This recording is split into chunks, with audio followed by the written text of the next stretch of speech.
Hey, what's up, everybody? Welcome to another edition of VeVe Comic Talk.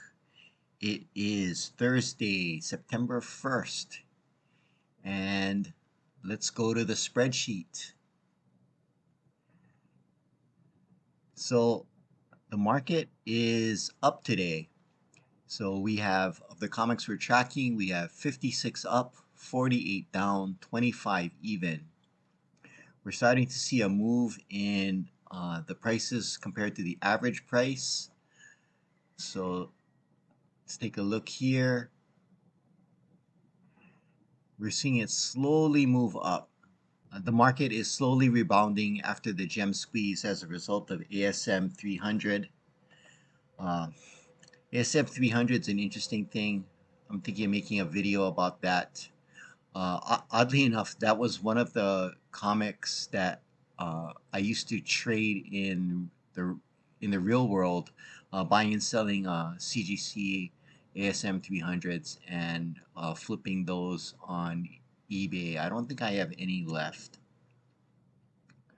Let's take a look at the collectibles. The collectibles are the market's slightly up with 25 up, 23 down. Vader has moved down. It's testing the $1,000 level again. Amazing Fantasy 15 is mixed in trading today. The common is slightly up. The rare is down significantly, over 9%. The uncommon moved down as well. I'm not really tracking that. Let's look at what I bought today. Uh, Only made two purchases. Fantastic Four Annual number 3, the rare, I picked up for $9. I finally got a Journey into Mystery 85. The first appearance of Loki. I picked up the rare. Somebody posted a 4-digit mint at the floor at 39.69, so I picked that up. So one of the good things about this spreadsheet is as I go through it, populating it, and I do it manually. Uh, Maybe I can do this programmatically one day, but actually, it really helps me get a feel for the market. So let's take a look at something that happened yesterday. So as I was populating it, somebody dropped a Star Wars rare at $25 on the floor. And as soon as I saw it, I tried to pick it up. That was the floor yesterday, and somebody beat me to it. So I wasn't able to get that, but it really helps you. It really helps me make some good trades, and it immediately jumped back up. So that was just a fluke. Who knows why the guy listed that rare at 25? I really wanted that one, but anyway. One of the things I'm going to talk about today, it's uh, I, I showed you my NFT tracker on Tuesday, and we're going to look at Ecomi Wiki today. So I subscribe to Ecomi Wiki, and uh, it's a pretty amazing site. I use it mainly for the graphs. So this is this. There's a paywall behind this, so you have to subscribe. It's £10, whatever that comes out to. So I use it mainly for the graphs. So let's look at the graphs. And like the superstar money guys, say it's the trading view of VeVe. It's pretty good. It's not a trading view though. It's getting close. But let's look at one of the comics that I picked up. So I'm gonna search the comics. Click on the search button. I'm gonna look at Journey into Mystery, and I picked up the rare. Let's look at it right here. And I'm gonna click on Max.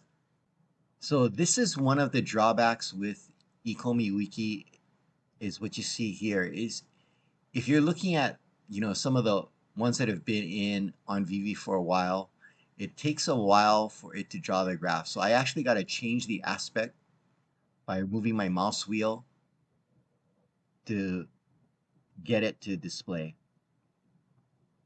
So there is a slight lag. Hopefully that'll be corrected, but that's probably just because of how the API is working. So the red line is the price. The blue line is the total listings. Now, one thing about Ecomi Wiki, it's one of the nice things is you can it has drawing tools. So if you click on analysis, click on the plus, I can draw lines. So let's say I wanted to draw a support line.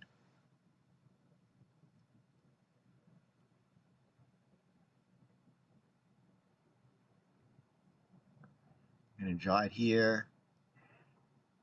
So this is one of the things I don't like about Ecomi Wiki. I don't know if you can see it. It's the mouse pointer is where I'm drawing, but it has the grid, the little crosshair, which is it shows where the price is for that day. That's a little annoying. So you just have to get used to that. So you can draw support lines, pretty much just like in TradingView. You can, let's say I wanted to do, so I'm drawing the support there, and let's say I wanted to draw a trend line.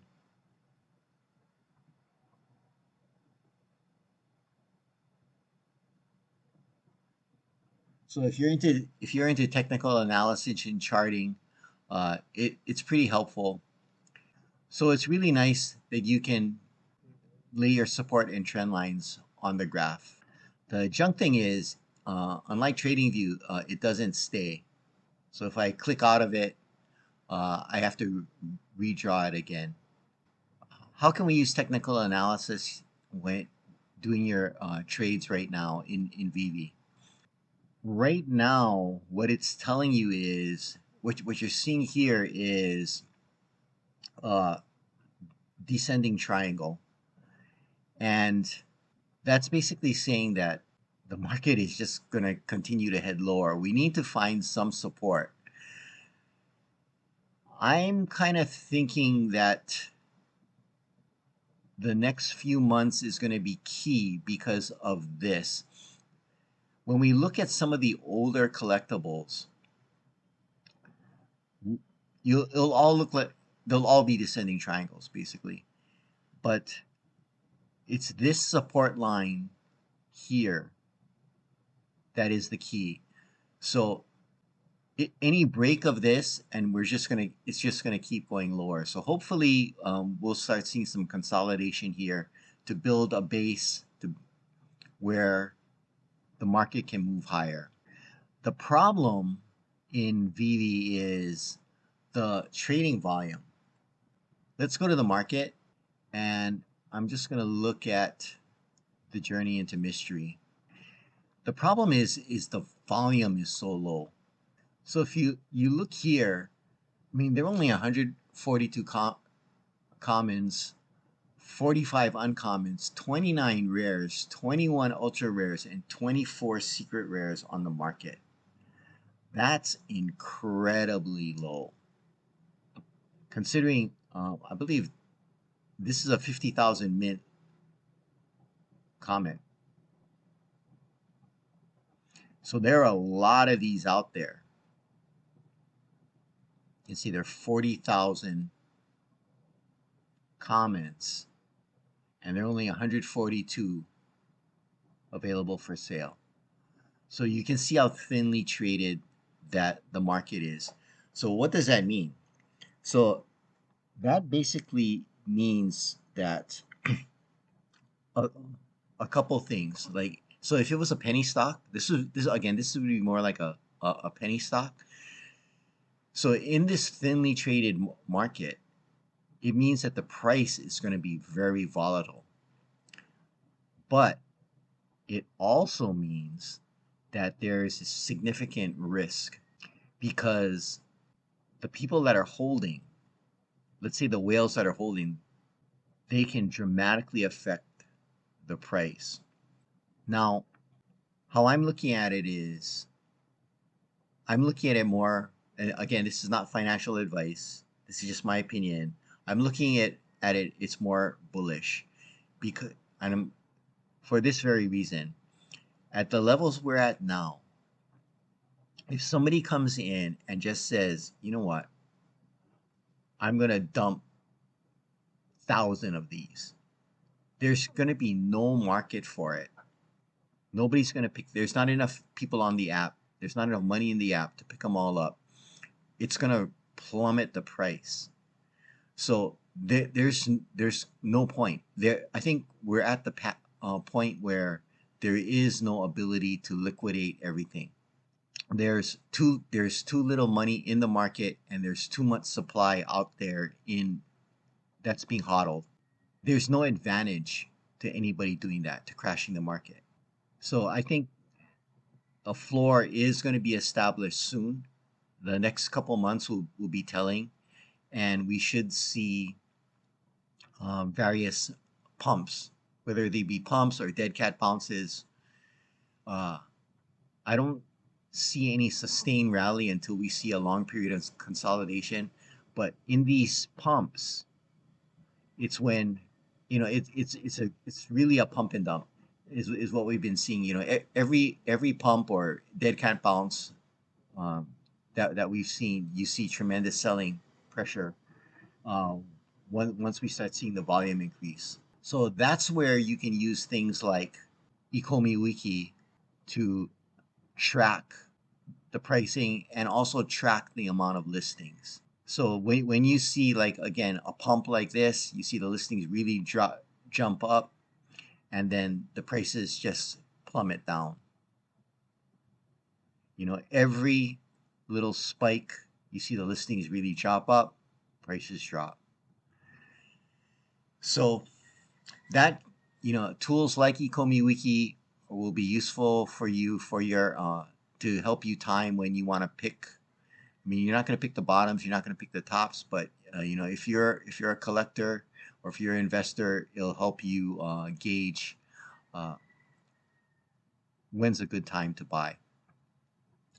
So that's the state of the market and a look at Ecomi Wiki. Again, I'm a subscriber of this currently, and you can try both out. Take a look at Ecomi Wiki, and if you want to look at my NFT tracker, you can look at my Tuesday video.